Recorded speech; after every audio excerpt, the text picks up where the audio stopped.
Hey guys, how's it going? Yo, we're back.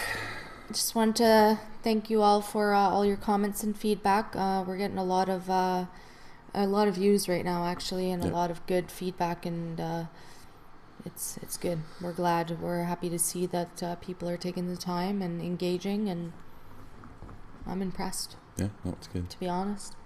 How was your day? Apparently, we're naturals. I don't know about that, but how was your day? It was all right. Started off little guys hockey, and it's usually a good start to my day. And now I'm just worried about you. Why? Well, this is the call. The call. The call is Yeah. the call is one of the biggest triggers. Well, it's for Drew. It's the it's reason what's- that has brought him back to PTSD. I guess sends it into overdrive.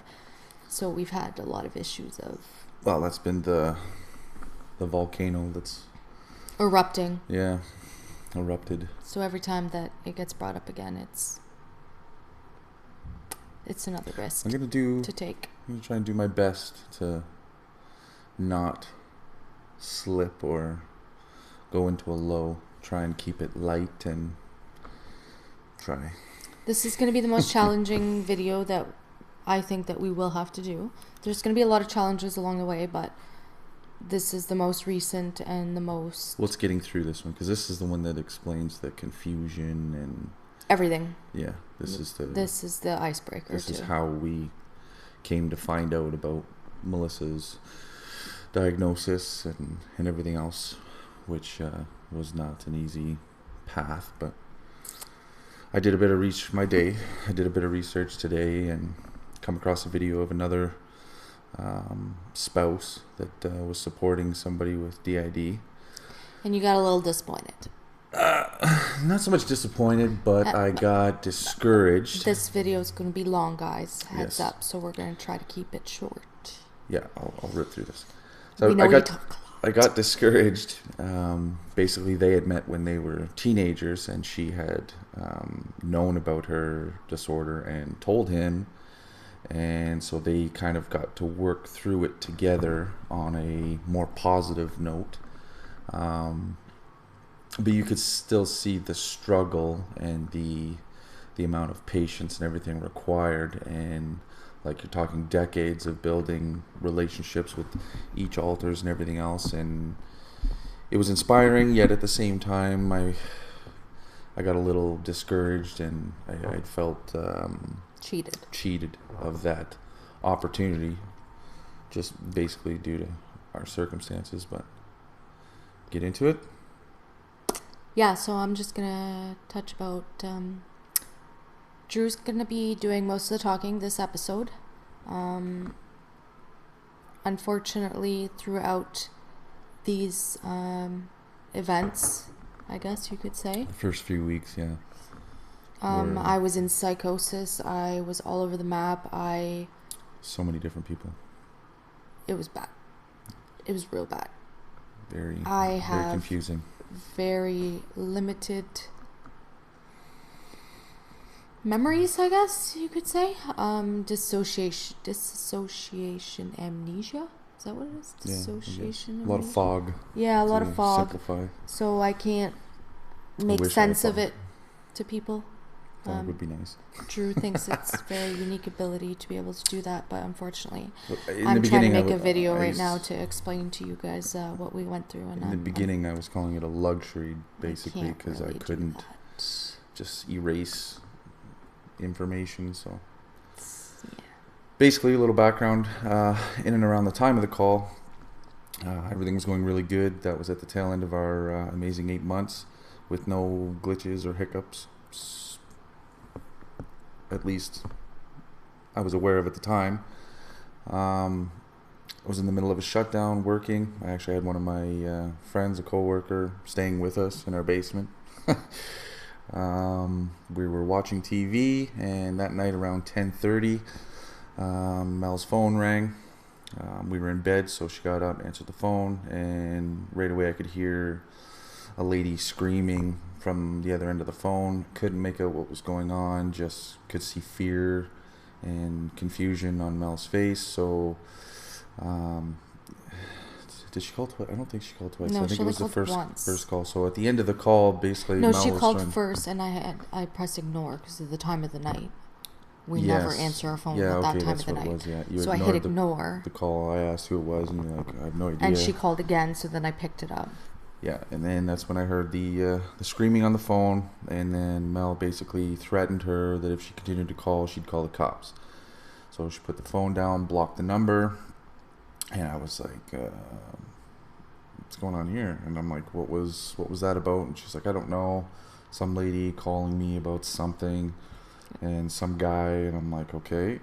Um, so why did you block the number? Why not defend yourself, basically?" And she's like, "Well, I No, don't I know." was defending myself, but she just kept screaming and yelling at me. Like I could not understand a word she was saying.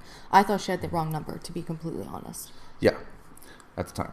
Yeah. So basically, I told Mel, "No, bring your phone here, unblock the number," and I started texting the lady, basically defending Mel, saying, "Sorry, you got the wrong number. Not sure who you're looking for. Apologize for the inconvenience. All this."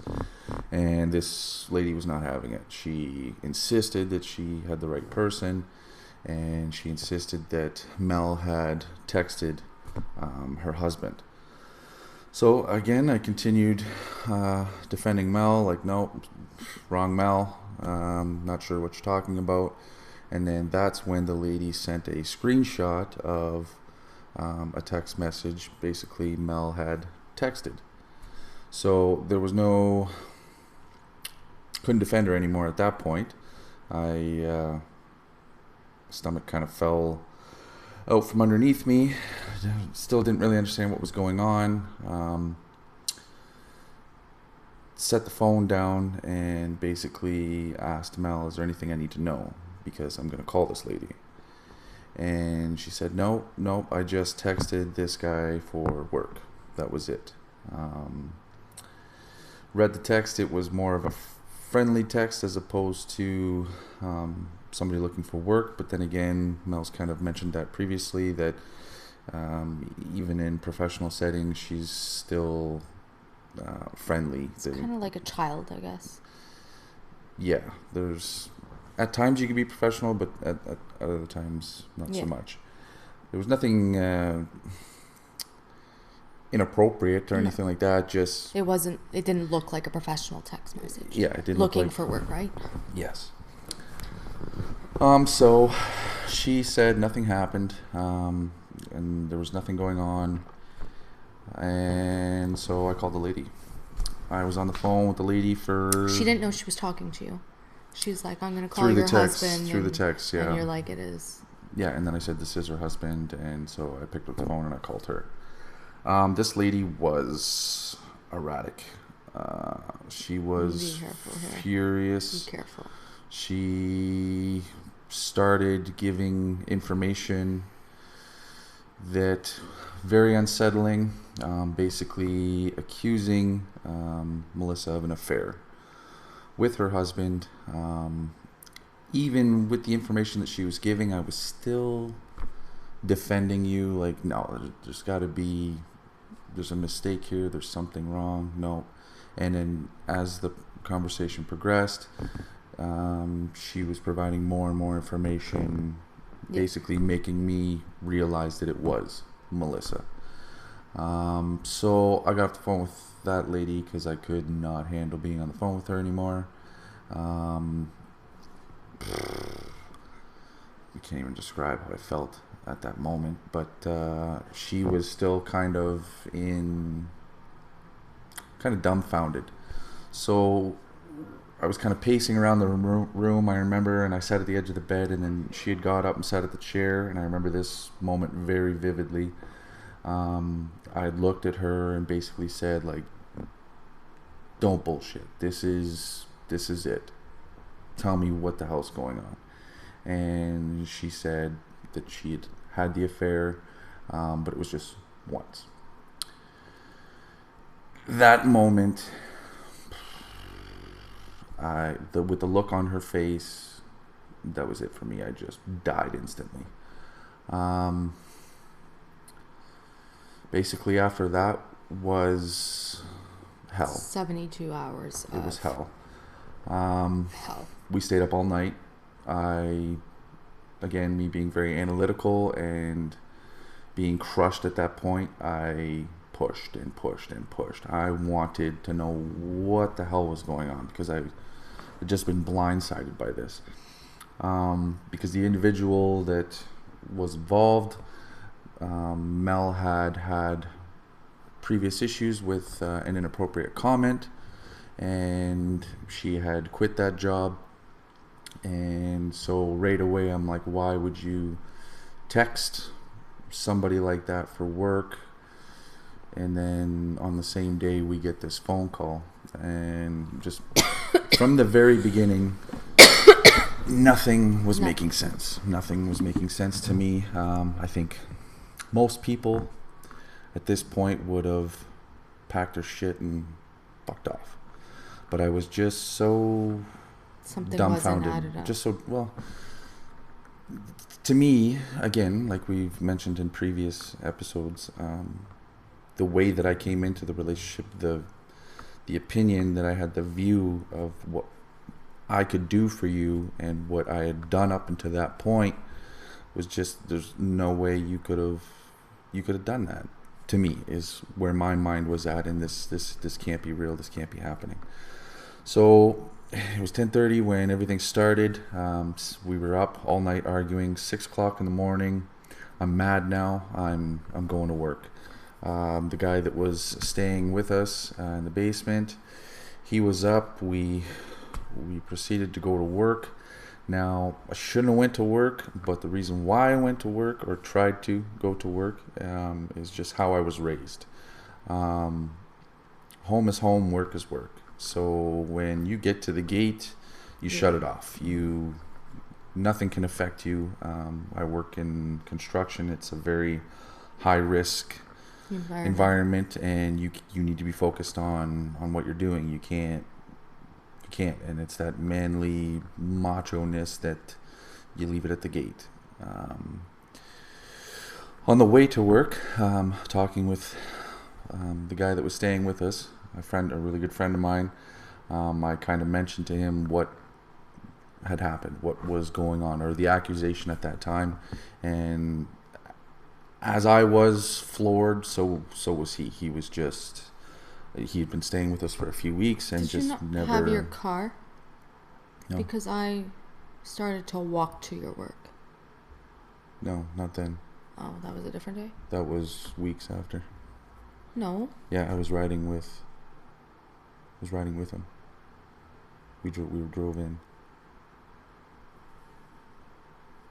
This is when It I'm wasn't doing. weeks after. It was a couple days, I thought, because No. I was in severe psychosis. I couldn't stay home alone. The meds. That's the day I walked to your work. No, not the day. And this is why he's telling the story.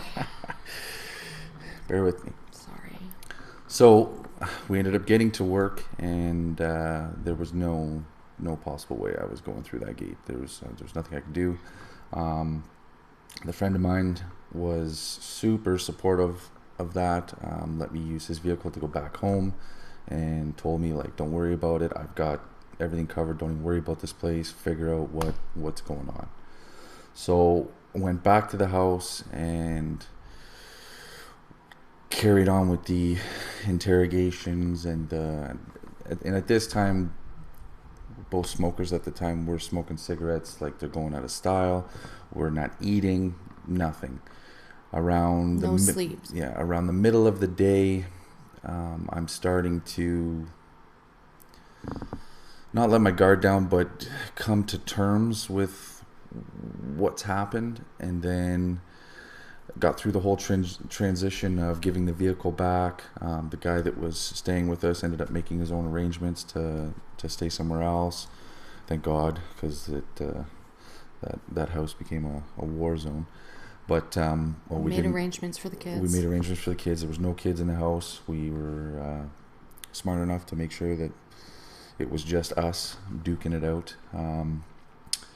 So by supper time, I had her feeling like, okay, everything is out. The story that she's claimed of it only happening once, and the details that had come out at that time were suffice. And then something in me just turned. There was a pit in my stomach, and I was just like, no, this isn't it. There's got to be more, and there has to be more, because none of this is making sense to me still. So I basically started with confusing her. I asked her questions that she'd already answered, and she was stumbling all over the place, so I was able to, and I kept everything fast-paced. I would ask question, boom, boom, boom, and then counter her questions. You became really mean during this process. Really mean. Started to ramp up speed, tones, pushing, because she's contradicting. She's getting flustered now. So I had her at a state of confusion. Now I didn't realize what was going to happen. That I had D.I.D. He didn't know this at this time. No, I'm just thinking I've been betrayed, and I want to know what the hell happened and why. So we got through the confusing stage, and then I found a word that she seemed to be responding to, almost like I would say it, and she would, when you look at somebody and they look guilty, and the minute I would say that word, like she would and I'm like, okay, there's more, there's got to be more, and the word was courtesy. So I just started hammering her with that word. Do I not deserve the courtesy? Do I not deserve the courtesy of knowing what the hell happened? Yada, yada, yada, yada, yada. After about 10 minutes of that, the last line I delivered was, do I not deserve the courtesy to tell me what happened? What the hell happened? During this time as well, he wasn't that nice. No. During this time, I would say the last 20 minutes, she is behaving in ways that I had only seen small glimpses of throughout the relationship.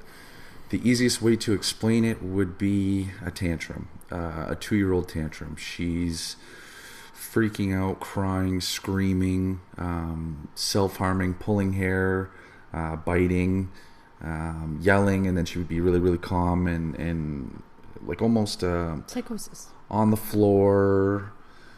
Let me talk.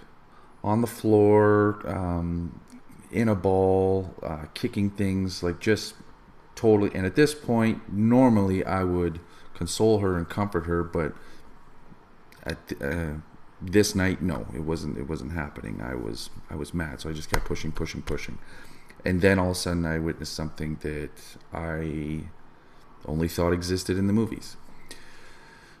And it was after the courtesy line. She basically stopped exactly what she was doing, everything she was doing. She was completely freaking out, bawling hysterically, like barely able to breathe.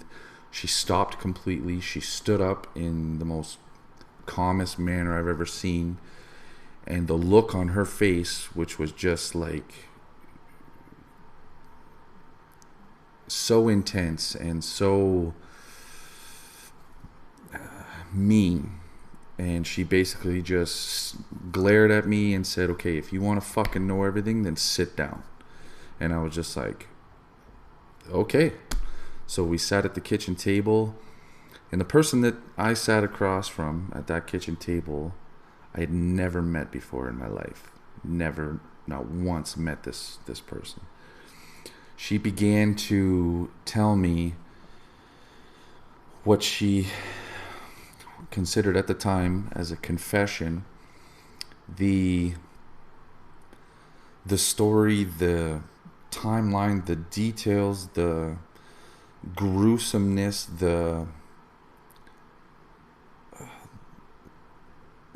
it was so personal. It was, and I remember saying this around that time, if somebody could put a recipe together of my worst fears or how to destroy somebody specifically like me, nailed it. Like, didn't miss a single thing. I remember sitting at that table being hammered knife after knife through the chest, thinking I've got to do this for her. Part of me wanted to know.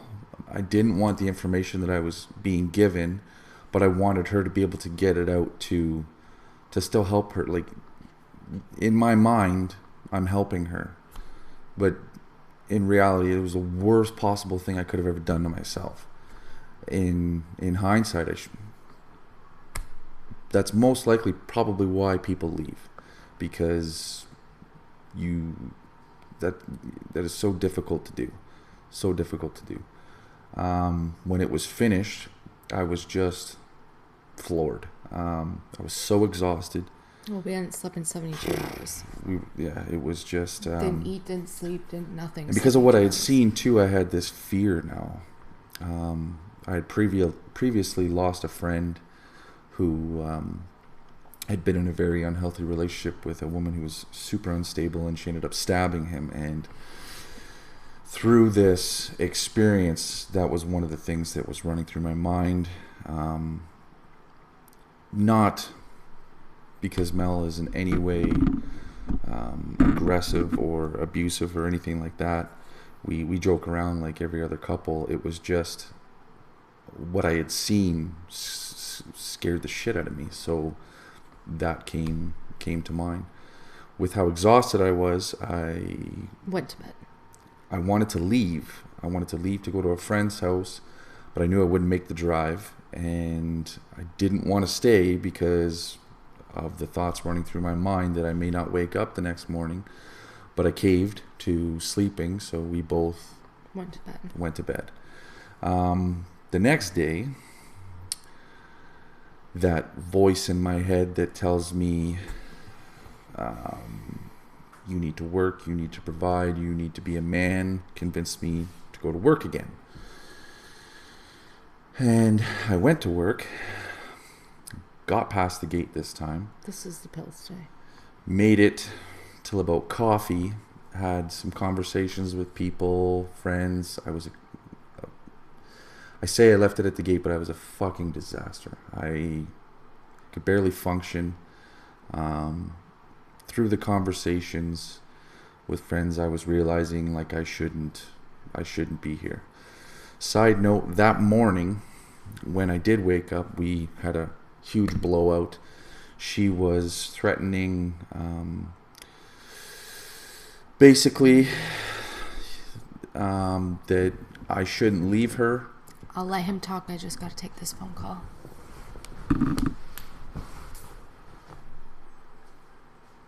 Actually, you know what?